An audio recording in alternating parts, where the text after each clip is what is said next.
CHAPTER 56. Of the Adventures of Ferdinand Count Fathom, by Tobias Smollett. This recording is in the public domain. The last resource, and that upon which he least depended, was the advice and assistance of his old friend the empiric, with whom he still maintained a slight correspondence, and to whose house he steered his course in great perplexity and tribulation. That gentleman, instead of consoling him with assurances of friendship and protection, faithfully recapitulated all the instances of his indiscretion and misconduct, taxed him with such want of sincerity in the West India affair, as well as with want of honesty in this last marriage, while his former wife was alive; and finally reminded him of his notes, which he desired might be immediately taken up, as he, the quack, had present occasion for a sum of money. Ferdinand, seeing it would be impracticable to derive any succour from this quarter, sneaked homewards, in order to hold a consultation with his own thoughts; and the first object that presented itself to his eyes when he entered his apartment, was a letter from the tradesman, with his account enclosed, amounting to £45, which the writer desired might be paid without delay. Before he had time to peruse the articles, he received a summons, in consequence of a bill of indictment for bigamy, found against him in Hick's Hall, by Sarah Muddy, widow; and while he was revolving measures to avert these storms, another billet arrived from a certain attorney, giving him to understand that he had orders from Dr. Buffalo, the quack, to sue him for the payment of several notes, unless he would take them up in 3 days from the date of this letter. Such a concurrence of sinister events made a deep impression upon the mind of our adventurer. All his fortitude was insufficient to bear him up against this torrent of misfortunes. His resources were all dried up, his invention failed, and his reflection began to take a new turn. "To what purpose," said he to himself, "have I deserted the paths of integrity and truth, and exhausted a fruitful imagination in contriving schemes to betray my fellow creatures, if, instead of acquiring a splendid fortune, which was my aim, I have suffered such a series of mortifications, and at last brought myself to the brink of inevitable destruction? By a virtuous exertion of those talents I inherit from nature and education, I might, long before this time, have rendered myself independent, and perhaps conspicuous in life. I might have grown up like a young oak, which, being firmly rooted in its kindred soil, gradually raises up its lofty head, expands its leafy arms, projects a noble shade, and towers the glory of the plain. I should have paid the debt of gratitude to my benefactors, and made their hearts sing with joy for the happy effects of their benevolence. I should have been a bulwark to my friends, a shelter to my neighbours in distress. I should have run the race of honour, seen my fame diffused like a sweet smelling odour, and felt the ineffable pleasure of doing good. Whereas I am, after a vicissitude of disappointments, dangers, and fatigues, reduced to misery and shame, aggravated by a conscience loaded with treachery and guilt. I have abused the confidence and generosity of my patron. I have defrauded his family under the mask of sincerity and attachment. I have taken the most cruel and base advantages of virtue in distress. I have seduced unsuspecting innocence to ruin and despair. I have violated the most sacred trust reposed in me by my friend and benefactor. I have betrayed his love, torn his noble heart asunder by means of the most perfidious slander and false insinuations, and finally brought to an untimely grave the fairest pattern of human beauty and perfection. Shall the author of these crimes pass with impunity? Shall he hope to prosper in the midst of such enormous guilt? It were an imputation upon Providence to suppose it. Ah, no! I begin to feel myself overtaken by the eternal justice of Heaven. I totter on the edge of wretchedness and woe, without one friendly hand to save me from the terrible abyss." These reflections, which perhaps the misery of his fellow creatures would never have inspired, had he himself remained without the verge of misfortune, were now produced from the sensation of his own calamities, and, for the first time, his cheeks were bedewed with the drops of penitence and sorrow. "Contraries," saith Plato, "are productive of each other."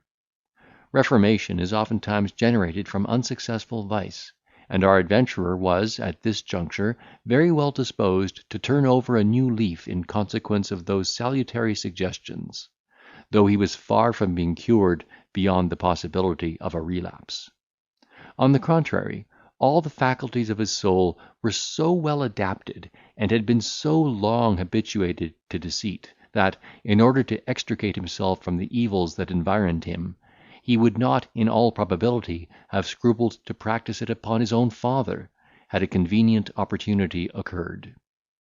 Be that as it may, he certainly, after a tedious and fruitless exercise of his invention, resolved to effect a clandestine retreat from that confederacy of enemies which he could not withstand, and once more join his fortune to that of Renaldo, whom he proposed to serve for the future with fidelity and affection, thereby endeavouring to atone for the treachery of his former conduct. Thus determined, he packed up his necessaries in a portmanteau, attempted to amuse his creditors with promises of speedy payment, and, venturing to come forth in the dark, took a place in the Canterbury stage coach, after having converted his superfluities into ready money. These steps were not taken with such privacy as to elude the vigilance of his adversaries; for, although he had been cautious enough to transport himself and his baggage to the inn on a Sunday evening, and never doubted that the vehicle, which set out at 4 o'clock on Monday morning, would convey him out of the reach of his creditors, before they could possibly obtain a writ for securing his person, they had actually taken such precautions as frustrated all his finesse; and the coach being stopped in the borough of Southwark, Dr. Fathom was seized by a virtue of warrant obtained on a criminal indictment, and was forthwith conducted to the prison of the King's Bench, yet not before he had, by his pathetic remonstrances, excited the compassion and even drawn tears from the eyes of his fellow passengers. He no sooner recollected himself from the shock which must have been occasioned by this sinister incident, than he dispatched a letter to his brother-in-law, the counsellor, requesting an immediate conference, in which he promised to make such a proposal as would save him all the expense of a lawsuit and trial, and, at the same time, effectually answer all the purposes of both. He was accordingly favoured with a visit from the lawyer, to whom, after the most solemn protestations of his own innocence, he declared that, finding himself unable to wage war against such powerful antagonists, he had resolved even to abandon his indubitable right, and retire into another country, in order to screen himself from persecution, and remove all cause of disquiet from the prosecutrix, when he was unfortunately prevented by the warrant which had been executed against him. He said he was still willing, for the sake of his liberty, to sign a formal renunciation of his pretensions to Mrs. Fathom and her fortune, provided the deeds could be executed and the warrant withdrawn, before he should be detained by his other creditors; and lastly, he conjured the barrister to spare himself the guilt and the charge of suborning evidence for the destruction of an unhappy man, whose misfortune was his only fault. The lawyer felt the force of his expostulations, and though he would by no means suppose him innocent of the charge of bigamy, yet, under the pretext of humanity and commiseration, he undertook to persuade his sister to accept of a proper release, which he observed would not be binding if executed during the confinement of Fathom. He therefore took his leave, in order to prepare the papers, withdraw the action, and take such other measures as would hinder the prisoner from giving him the slip. Next day he returned with an order to release our hero, who, being formally discharged, was conducted by the lawyer to a tavern in the neighbourhood, where the releases were exchanged, and everything concluded with amity and concord. This business being happily transacted, Fathom stepped into a hackney coach with his baggage, and was followed by a bailiff, who told him with great composure that he was again a prisoner at the suit of Dr. Buffalo, and desired the coachman to reconduct him to the lodging he had so lately discharged. Fathom, whose fortitude had been hitherto of the pagan temper, was now fain to reinforce it with the philosophy of Christian resignation, though he had not as yet arrived to such a pitch of self-denial as to forgive the counsellor, to whose double dealing he imputed this new calamity. After having received the compliments of the jailor on his recommitment, he took pen, ink, and paper, and composed an artful and affecting epistle to the empiric, imploring his mercy, flattering his weakness, and demonstrating the bad policy of cooping up an unhappy man in a jail, where he could never have an opportunity of doing justice to his creditors; nor did he forget to declare his intention of retiring into another country, where he might have some chance of earning a subsistence, which he had so long toiled for to no purpose in England. This last declaration he made in consequence of the jealous disposition of the quack, who he knew had long looked upon him in the odious light of an interloping rival. However, he reaped no benefit from this supplication, which served only to gratify the pride of Buffalo, who produced the extravagant encomiums which Fathom had bestowed upon him, as so many testimonials of his foes bearing witness to his virtue. Chapter 56.